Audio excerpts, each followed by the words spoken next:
Assalamualaikum warahmatullahi wabarakatuh. Selamat pagi adik-adik. Gimana kabar kalian hari ini? Semoga sehat selalu ya.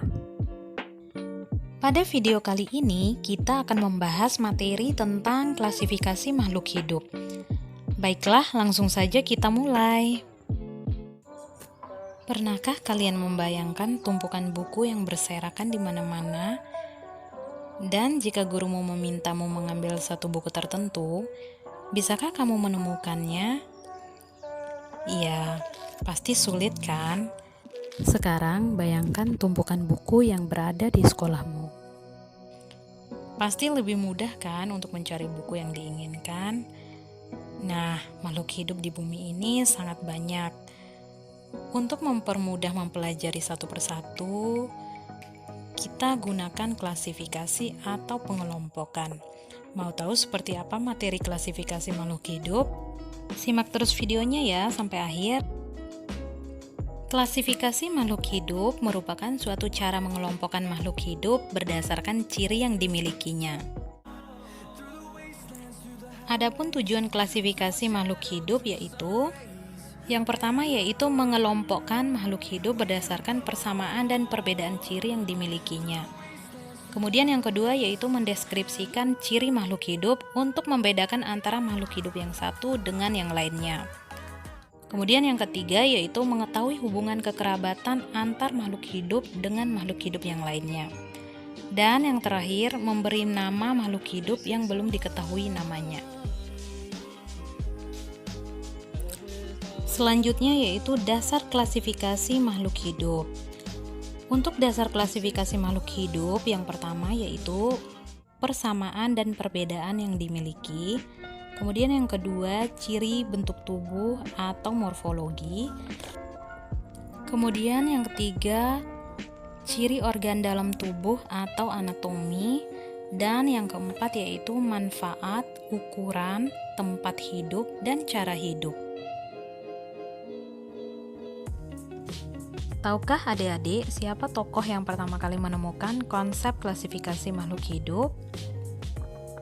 Tokoh yang pertama kali menemukan klasifikasi makhluk hidup yaitu Carolus Linnaeus. Beliau pertama kali mengelompokkan makhluk hidup berdasarkan kategori yang digunakan pada saat itu. Kemudian ilmu yang mempelajari tentang klasifikasi makhluk hidup dinamakan taksonomi, dan setiap tingkatan dalam taksonomi disebut takson. Pada slide ini kita akan membahas tentang urutan takson pada makhluk hidup atau tingkatan klasifikasi pada makhluk hidup. Untuk urutan taksonnya silakan diperhatikan pada tabel berikut ini. Pada takson hewan, urutan pertama yaitu kingdom atau kerajaan, kemudian yang kedua filium, kemudian yang ketiga kelas, yang keempat ordo atau bangsa, yang kelima yaitu family atau suku, kemudian yang keenam genus atau marga, dan yang ketujuh spesies atau jenis. Untuk takson pada tumbuhan itu sendiri, yang pertama yaitu kingdom atau kerajaan, yang kedua divisi, yang ketiga kelas, yang keempat ordo atau bangsa, yang kelima family atau suku, yang keenam genus atau marga, dan yang terakhir spesies atau jenis. Jadi perbedaan antara takson hewan dan takson tumbuhan hanya pada tingkatan yang kedua saja. Untuk tingkatan kedua pada takson hewan disebut filium, dan pada tumbuhan disebut divisi. Semakin ke atas jumlahnya semakin banyak, dan semakin ke bawah persamaan cirinya semakin banyak. Selanjutnya yaitu klasifikasi 5 kingdom. Artinya pengelompokan makhluk hidup menjadi 5 kerajaan besar. Pengelompokan ini dipelopori oleh para ahli biologi bernama R.H. Whittaker. Beliau mengelompokkan makhluk hidup menjadi 5 kingdom atau kerajaan, dimulai dari yang pertama yaitu Monera, kemudian yang kedua yaitu Protista, yang ketiga fungi, yang keempat plantae, dan yang kelima animalia. Untuk lebih jelasnya, kita akan membahas satu persatu. Kerajaan atau kingdom yang pertama adalah Monera. Kerajaan ini termasuk ke dalam kelompok makhluk hidup yang paling sederhana dan hanya bisa dilihat dengan menggunakan mikroskop, misalnya bakteri, ganggang hijau biru, dan lain sebagainya. Kemudian adapun ciri-cirinya, yang pertama yaitu bersifat prokaryotik atau tidak mempunyai membran inti sel. Kemudian yang kedua yaitu uniseluler atau bersifat tunggal. Selanjutnya yaitu protista, memiliki ciri-ciri sebagai berikut. Yang pertama yaitu bersifat eukariotik atau mempunyai membran inti sel. Kemudian yang kedua yaitu uniseluler dan multiseluler atau memiliki sel tunggal ataupun sel yang banyak. Protista mirip hewan, contohnya protozoa, dan protista mirip tumbuhan, contohnya ganggang atau alga, dan protista mirip jamur, contohnya jamur lendir. Selanjutnya yang ketiga yaitu fungi atau yang sering kita dengar sehari-hari sebagai jamur. Ciri-cirinya dapat dilihat pada tulisan di bawah ini. Kemudian yang keempat yaitu plantae atau yang berkaitan dengan tumbuhan. Ciri-cirinya pun dapat dilihat di bawah ini. Contoh dari kingdom plantae yang pertama adalah lumut atau biasa disebut Bryophyta. Adapun ciri-cirinya sebagai berikut. Lumut termasuk dalam tumbuhan Talophyta yang memiliki akar, batang, dan daun tidak sejati. Kemudian akarnya semu atau rhizoid, dan yang ketiga reproduksi secara spora. Contoh yang kedua dari kingdom plantae adalah paku atau Pteridophyta. Ingat ya, ini bukan paku bangunan. Jadi ini merupakan nama tanaman, yaitu tanaman paku. Untuk tanaman ini sendiri memiliki ciri-ciri sebagai berikut.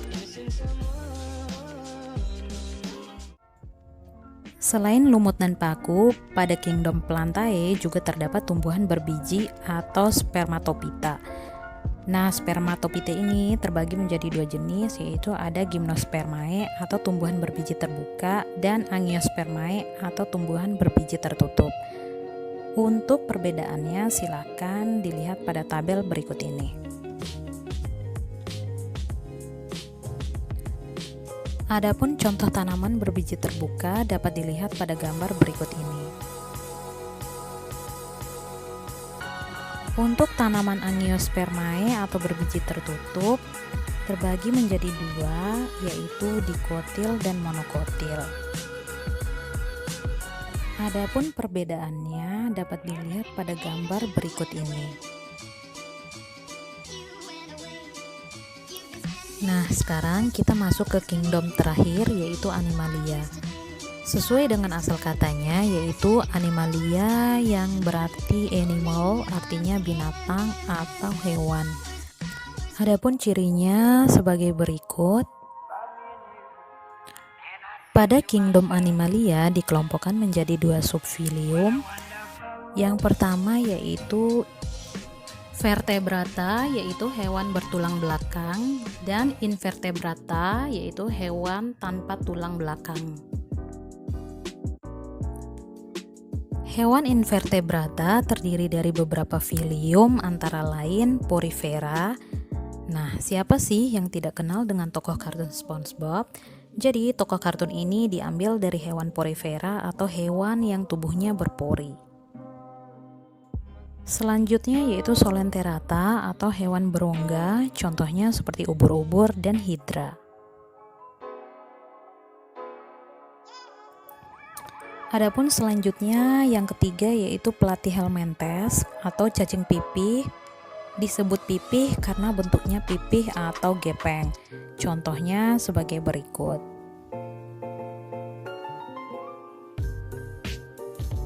Yang keempat yaitu Nemahelminthes atau cacing giling. Nah, cacing ini bersifat parasit pada tubuh makhluk hidup. Contohnya cacing perut dan cacing tambang. Selanjutnya yang kelima yaitu Annelida atau cacing gelang, misalnya cacing tanah dan lintah. Kemudian yang keenam yaitu moluska atau hewan bertubuh lunak.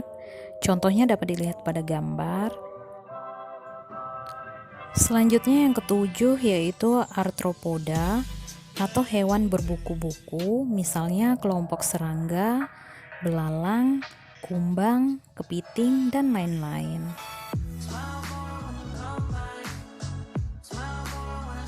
Selanjutnya yang terakhir adalah kelompok Echinodernata atau hewan berkulit duri seperti teripang, bintang laut, dan landak laut.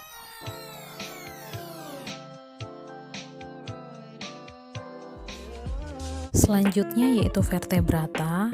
Kelompok hewan vertebrata terbagi menjadi 5 kelas, antara lain yang pertama yaitu Pisces atau ikan, kemudian yang kedua adalah amfibi atau katak, yang ketiga adalah reptil atau ular, yang keempat adalah aves atau burung, dan yang kelima mamalia atau hewan menyusui.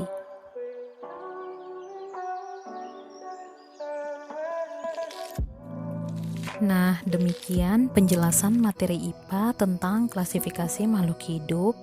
Semoga dapat dimengerti dan bermanfaat ya. Untuk tugasnya jangan lupa dikerjakan. Sampai di sini dulu, sampai bertemu di video-video pelajaran selanjutnya. Permisi, wabillahi taufiq wal hidayah. Wassalamualaikum warahmatullahi wabarakatuh.